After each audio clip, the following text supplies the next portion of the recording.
Assalamualaikum warahmatullahi wabarakatuh. Pada kesempatan kali ini kita akan membahas mengenai wacana studi Islam kawasan atau area studies. Ada dua pokok pembahasan atau dua pembahasan yang akan kita bahas pada kesempatan kali ini. Yang pertama mengenai perkembangan studi Islam di kalangan ilmuwan kontemporer pada era Society 5.0, dan yang kedua kita akan membahas mengenai problem dan prospek studi Islam kawasan. Yang pertama adalah perkembangan studi Islam di kalangan ilmuwan kontemporer. Kita akan membahas mengenai sejarah, perkembangan, serta bagaimana tren pemikir atau tren dari cendekiawan ilmuwan muslim kontemporer di era 5.0. Yang pertama adalah sejarah dan perkembangan studi Islam di bidang keilmuan.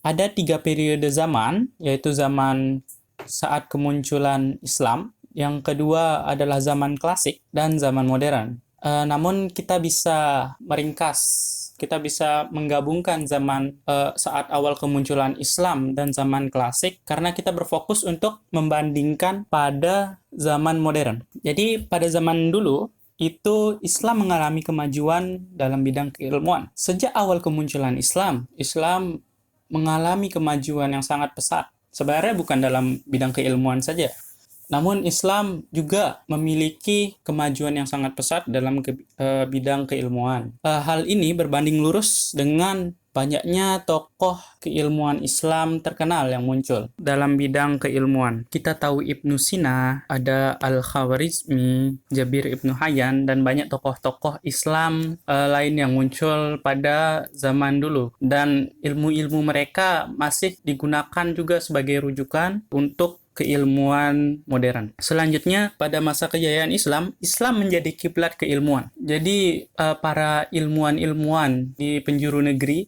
datang ke negara-negara Islam untuk menuntut ilmu, untuk menggali keilmuan. Selanjutnya, studi Islam belum terlalu banyak.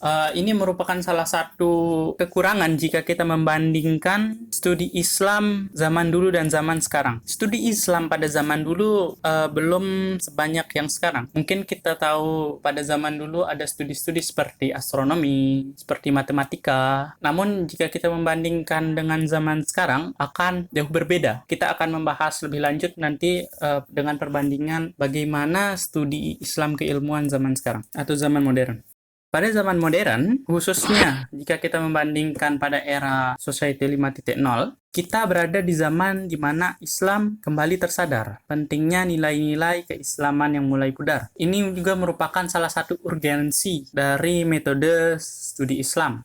Setelah Islam mengalami kemunduran sejak masa kejayaannya, kiblat keilmuan itu berpindah ke barat. Dan nilai-nilai keislaman dalam bidang keilmuan sudah mulai pudar.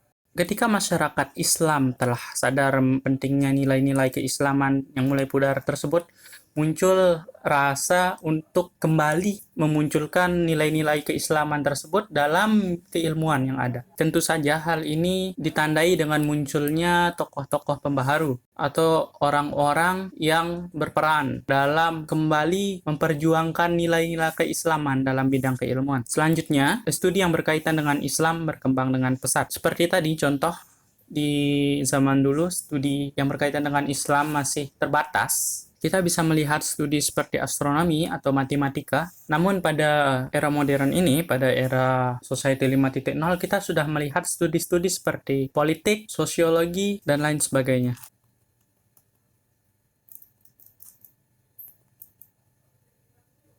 Selanjutnya kita akan membahas mengenai kelompok pemikir di kalangan ilmuwan muslim era kontemporer. Jadi pada era kontemporer ini terdapat tren-tren pemikiran yang muncul. Setidaknya ada 5 tren pemikir atau 5 kelompok pemikir di era kontemporer. Yang pertama ialah fundamentalis, yang kedua tradisionalis, yang ketiga reformis, dan post-tradisionalis, serta yang terakhir modernis. Untuk fundamentalis merupakan kelompok pemikir yang berpikir bahwa Islam sebagai satu-satunya alternatif untuk kebangkitan Islam. Segala aspek kehidupan telah tercakup di dalam agama Islam dan tidak memerlukan teori modern. Kita bisa lihat berarti orang-orang yang berpikir secara fundamentalis memiliki pikiran yang kuat bahwa Islam itu satu-satunya jalan dalam kebangkitan Islam itu sendiri. Tidak ada kesempatan bagi teori modern untuk masuk ke dalam kalangan ilmuwan Muslim ini, karena mereka sangat menolak teori-teori modern dan sudah yakin bahwa Islam sebagai satu-satunya jalan. Yang kedua adalah tradisionalis. Kelompok tradisionalis berusaha berpegang teguh dengan tradisi Islam karena merasa ulama terdahulu telah menuntaskan segala persoalan umat. Perbedaan antara fundamentalis dan tradisionalis di sini kata berusaha berpegang teguh. Berarti masih ada kesempatan-kesempatan teori modern untuk masuk ke dalam pemikiran-pemikiran kelompok pemikir tradisionalis ini. Yang ketiga adalah kelompok pemikir reformis. Kelompok pemikir reformis berpikir dengan cara berusaha membangun ulang warisan budaya Islam dengan memberi tafsiran baru. Karena orang yang berpikir secara reformis merasa Islam memiliki tradisi yang baik dan kuat, hanya perlu dikembangkan secara modern. Ini berarti pemikir secara reformis berpikir bahwa Islam merupakan agama yang memiliki tradisi yang baik dan kuat, karena itu bisa dikembangkan secara modern. Selanjutnya adalah post-tradisionalis. Post-tradisionalis adalah sekelompok orang yang memiliki pemikiran berusaha dalam menata ulang warisan agama Islam berdasarkan standar modern. Sebenarnya reformis dan post-tradisionalis sangat mirip. Perbedaannya adalah pada standar atau basis yang mereka pegang. Untuk reformis, mereka berpegang pada hukum-hukum Islam atau cara-cara Islam. Sedangkan pada post-tradisionalis, mereka berpegang pada standar modern dan Islam yang akan mengikuti standar modern tersebut dengan asumsi bahwa Islam mampu mengikuti seluruh zaman. Yang terakhir adalah modernis, pemikiran yang hanya mengakui sifat logis dan menolak kecenderungan mistik. Di sini kita bisa melihat bahwa pemikir modernis sudah keluar dari nilai-nilai keislaman karena hanya mengakui sifat logis atau hal-hal yang mampu diproses oleh akal pikiran saja dan menolak hal-hal mistik atau hal-hal gaib yang ada. Jadi itu dia perkembangan studi Islam di kalangan ilmuwan kontemporer pada era 5.0. Selanjutnya, kita akan membahas mengenai problem dan prospek studi Islam kawasan. Bagaimana masalah-masalah dan bagaimana kesempatan ke depannya untuk studi Islam kawasan ini.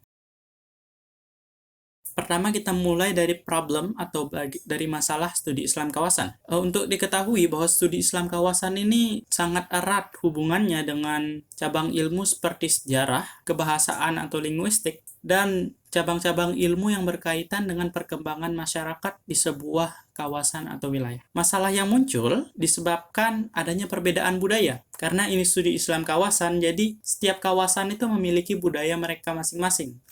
Untuk itu, semakin besar objek yang diteliti, maka semakin besar tantangan yang akan didapatkan.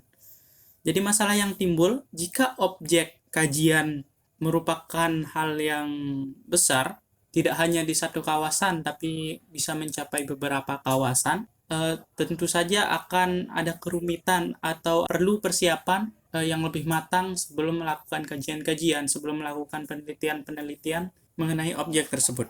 Selanjutnya kita akan membahas mengenai prospek. Prospek studi Islam kawasan. Studi Islam kawasan memiliki kesempatan yang baik ke depannya. Kesempatan ini akan mempermudah keilmuan atau kajian-kajian yang dilakukan di kawasan yang banyak atau di beberapa kawasan. Hal ini mampu terwujud jika adanya komunikasi yang baik antar komunitas Islam di dunia. Jadi prospek studi Islam kawasan dapat terwujud jika komunitas Islam di dunia itu memiliki komunikasi yang baik antar satu dengan yang lain. Prospeknya adalah akan mempermudah keilmuan ataupun kajian-kajian yang dilakukan di kawasan-kawasan Islam. Ya, jadi itu dia prospek dari studi Islam kawasan. Jadi itu pembahasan kita untuk kesempatan pada kali ini. Stay healthy and thank you.